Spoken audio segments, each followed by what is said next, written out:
What's going on, everybody? Welcome back to Talkin Sports with Jake. Hope we're all doing well. So let's start out. We had some big news when it comes to MLB free agency. Roki Sasaki, I may have pronounced that wrong. The Japanese phenom starting pitcher he's going to be posted to Major League Baseball. This is huge. On top of it, he's an absolutely incredible pitcher. He had like a 2.1 career ERA throughout his career in Japan. So he's one of the best pitchers probably in the world. So very good chance he will end up being an elite starting pitcher at the Major League Baseball level. Also, the way like the posting is done, teams can only spend so much money on him. So I think they can only spend the most he can get is like a $7 million contract. It's similar to an Ohtani. He came over to the States. Like the contract the Angels originally signed him to was not a lot of money, and obviously in arbitration he made probably 20-30 million. And obviously when he became a free agent, he signed the biggest contract ever with the Dodgers last year. But yeah, that's huge because you can sign him for so cheap, and he might be a Cy Young candidate in his first season. So that's big. The only thing Justin Verlander will have to make is probably the workload. I don't think he's ever pitched over 130 innings, but he will. That'll be the one Justin will have to make. But he's a great pitcher. The talent in Japan at this point, it's almost as good as in the major league. So we've seen a lot of guys do. Obviously, Ohtani, you see Yoshida Yamamoto, also a Dodger, Kodai Senga with the Mets. So a lot of these guys come over from Japan and have a lot of success. So he's coming to America. He's coming to the major leagues. Dodgers are the favorites, of course. What the Mets have signed them. A lot of these guys, they sign with the West Coast because, like, California and the West Coast, that's so much closer to Japan and even the guys that come over from Korea than it is on the East Coast. That's why you see a lot of these guys, they end up with the Dodgers or the Angels, even the Seattle Mariners. They originally signed Yusei Kikuchi a few years ago. Then, the Mets or the Yankees or the Atlanta Braves or the Philadelphia Phillies or something like that. That's why that usually happens. So he'll probably, if I had to guess, good chance he'll be a Dodger. The Padres are up there as a suitor as well. They could use probably another starting pitcher.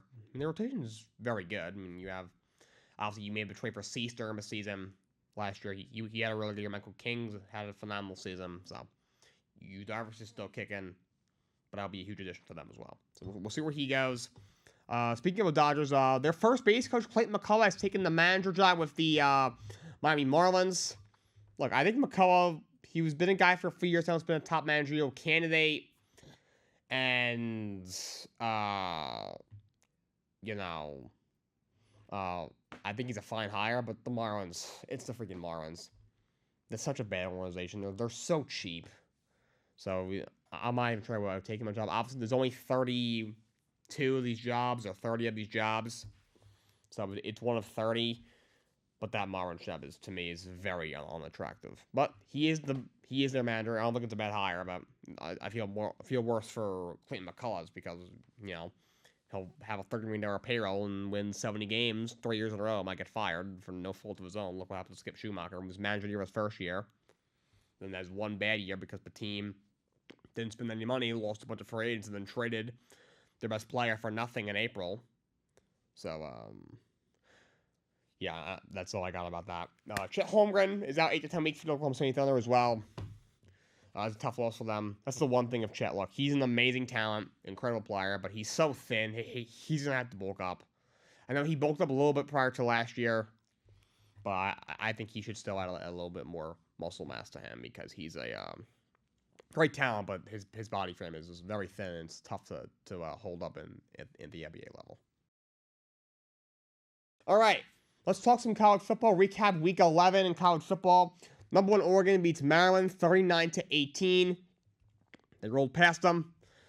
I'm sure they will remain number 1 in the AP ranking, which we will do next. Number 2 Ohio State shuts out Purdue 45-0. So big win for them. Well, we all knew they were going. Purdue sucked. Will Howard for 260 and 3 touchdowns. Big upset. Number 16 Ole Miss beats number 3 Georgia 28-10. Jackson Dart for 189 yards and a touchdown. Also ran for 50 yards. So that's a big win for Ole Miss. Gets them to 8-2. Georgia with their second loss of the year. And their college football playoff, there were a lot to be a top team. Now it's looking a little murky. Very murky, actually. So what happened? Georgia Tech also a huge upset over number 4 Miami, who came in 9-0. They win 28-23. Cam Ward with a 348 and 3 touchdowns. So big win for Georgia Tech. Remember, they beat Florida State in week 1. A big upset. Of course, Florida State has been horrible all season, but Miami came in 9-0, and Georgia Tech beat them. So a big win for Georgia Tech. Number 5 Texas beats Florida 49-17. The day after Florida announced that Bill Navy will return as the coach next year, they were down 35-0 at the half. Yeah, at the half. That program has become a complete embarrassment to what they once were. 20 years for 333 yards and 5 touchdowns. Great game for him. He's found his stroke again after struggling first couple of games coming off the injury. Number 6 Penn State beats Washington 35-6 as they roll the Huskies. Number 7 Tennessee beats Mississippi State 33-14. They continue to roll. Number 8 Indiana beats Michigan 20-15. So they grind out a hard win there. 10-0 Indiana. Wow, who had that on their radar? 10-0 Indiana. That's crazy. Number 9 BYU sneaks past Utah 22-21. Utah is also undefeated. They're 9-0. They're in the top 10. Good for them. Number 10 Notre Dame destroys Florida State 52-3. I'll say this, that Notre Dame obviously has a really bad loss from their ledger to Northern Illinois, but they've overall played some great football. They're in the top 10 for a reason. Looks like they'll get into the college football playoff. And Florida State, holy moly, they are just dreadful. 1-9, wow.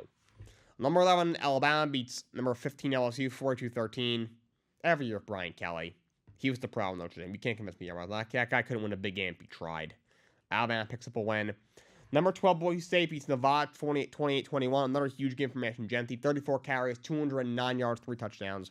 He has over 1,700 yards and 24 touchdowns in 9 games here. Boise State's had a really good season, obviously because of him. Kansas is a big upset over number 17, Iowa State, 45-36. Big win for Kansas. Virginia beats number 18, Pitt, 24-19. Big win for Virginia, getting an upset over Pittsburgh. Number 20, Colorado beats Texas Tech 41-27. Shador goes for 291 and 3 scores. They've been playing well. They've had a pretty easy schedule in the back half of the year, but they've taken care of business. They're in the top 20 now, so good for the Buffaloes. Number 21, Washington State beats Utah State 49-28. And then number 23, Clemson's a bounce-back win, beats Virginia Tech 24-14. Number 24, Missouri beats Oklahoma 30-23. Missouri, I guess, says a lot. They're probably done anyway.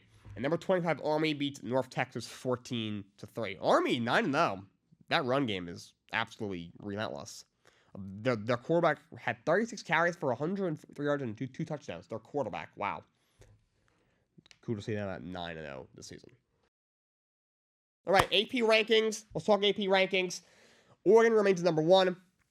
Canada, Ohio State at number 2. Texas at number 3. Penn State at 4. Indiana up to 5. Indiana in the top 5. Wow, that's crazy.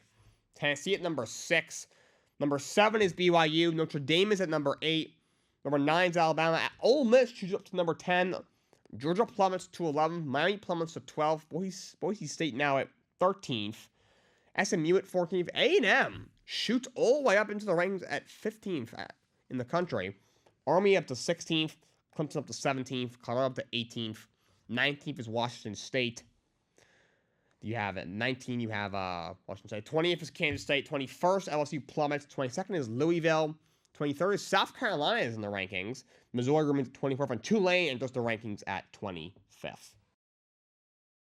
All right, let's finish up, and then we'll get out of here.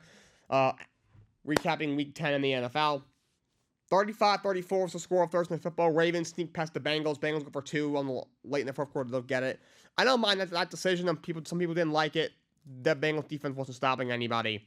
You were going to lose it probably either way if you don't go for it. If you kick the extra point, I think you would have lost in overtime. So, but crazy game, back and forth. Joe Burrow had a huge game, obviously. Jamar Chase had 260 yards and 3 scores or 2 scores, 11 catches. You still lose. That Bengals defense is just horrendous as they dropped to 4-6 on the season. Ravens gonna get to 7-3. Panthers over the Giants in Germany, 20-17. That was a interesting game. If anyone actually set their alarm and woke up for that game, I don't care if you're a Giants or a Panthers fan, you need to get checked out. Like, seriously, Panthers, Giants. But Panthers won in overtime. Giants scored late to tie it, sent to overtime, but Tevon Tracy fumbles on the first play of overtime. Carolina kicks a field goal. They win. They get to 3-7. They've actually won 2 games in a row for the first time in like 2 or 3 years. Giants are at 2-8. Yikes. Daniel Jones. What else do you want me to say about Daniel Jones? The guy is just dreadful. Patriots over the Bears, 19-3. Yikes. Man, they need to fire Mayor. They need to fire the whole staff. Caleb Williams is really struggling. I'm getting worried about him. The line is terrible, but he's also got some really good weapons there, a great defense, and he's still not doing anything. I told you, this guy's in for a rude awakening in the NFL. And he was out of the league in 5 years. I wouldn't be surprised. He really isn't that good. Bills over the Colts, 30-20. So the big win for the Buffalo Bills. Flacco also again struggled. I think at some point they will play Anthony Richardson back, and I wouldn't be surprised. Flacco isn't playing great. Vikings over Jaguars, 12-7. That was an ugly game. Sam Darnold did not play well at all. He's been struggling. Just as ever, he gets off to a great start. I'm like, oh, here he comes. And then he, bleh, the rest of the year. Like, he's a fine, like, serviceable starter, like, bridge for a year or for a few weeks until your rookie comes in. But I don't think he'll ever be the guy that was drafted 3rd overall by the Jets in 2018. And Mac Jones started for the Jaguars. He was, Mac Jones. That's all I have to say about that. Chiefs sneak past the Broncos, 16-14. Come back from down to 14-3. Block field goal to win the game. Broncos great final drive. Wind the clock all the way down. Kick a field goal. Gonna win the game. And it gets blocked. Chiefs continue to find ways to win. They get to 9-0. Denver drops to 5-5. Saints over the Falcons is an upset, 20-17. Look what happens when you get rid of maybe the worst coach in the league, or maybe in the last 3 years, and Dennis Allen, banged up. Derek Carr had a decent game. Marcus Valdes-Scantling stepped up. The big win for the Saints. 49ers beat the Bucks 23-20. They get to 5-4. McCaffrey looked pretty good in his first game of the season. Ricky Pearsall played well as well, so kudos to him for stepping up. Obviously, was a shooting victim in the offseason, so that's a very cool story there. Bucks injuries continue to pile up. Obviously, Evans and Galvin arrived. Galvin for the year. Evans is still injured. Now Tristan Wirfs, who's an all-pro right tackle, is going to miss the next few games with an injury. So injuries continue to pile up. They get up to 4-6. Steelers over the Commanders, 28-27. Russell Wilson, another strong game. The Pittsburgh Steelers are 7-2. That's crazy. With that offense, that's crazy. Commanders dropped to 7-3. Chargers over the Titans, 27-17. That defense is the best in the league. They're the best scoring defense in the league. Look what happens when you get Brandon Staley out of there. They're 6-3, playing really well. Kudos to Jim Harbaugh over there. Titans are 2-7. They're really bad. Cardinals over the Jets, 31-6. What else is there to say about the Jets? The talent's overrated. They suck. I'm done ranting about them. I'm just numb at this point. But Arizona, playing good football. 6-4, first in that division. Kyler's playing well. He's not lost since Call of Duty came out, which is a surprise. The defense is stepping up. Kudos to them. Yeah, the Philadelphia Eagles beat the Cowboys 34-6. Big win for the Eagles. Cowboys, wrap it up. Cooper Rush looked horrible. Wrap it up. It's over. You're done. You are cooked. How about them Cowboys? Eagles win. Lions over the Texans 26-23 on Sunday Night Football. Incredible game. Jared Goff threw 5 picks in the game. They still came back and won. They're down 23-7 at the half. 19 unanswered points. Defense steps up big in the second half with a couple of turnovers. Jake Bates, 2 long fields that he barely makes. Incredible game, back and forth. Lions 8-1. That team is incredible. Love Dan Campbell. Love everything about that team. Lions get to 8-1. Houston 6-4. They're struggling a little bit. Obviously, Nico Collins is not player of the month. Diggs is out for the year. Mixon was out at one point. You have injuries on the offensive line. Stroud's struggling. They should win that division without much of an issue. How bad it is, but they could be a first-round exit. Staring out in the face. You got Dolphins, Rams tonight. I'm on Night Football. That's all I got for you guys today. Until next time, so long, and have a great day.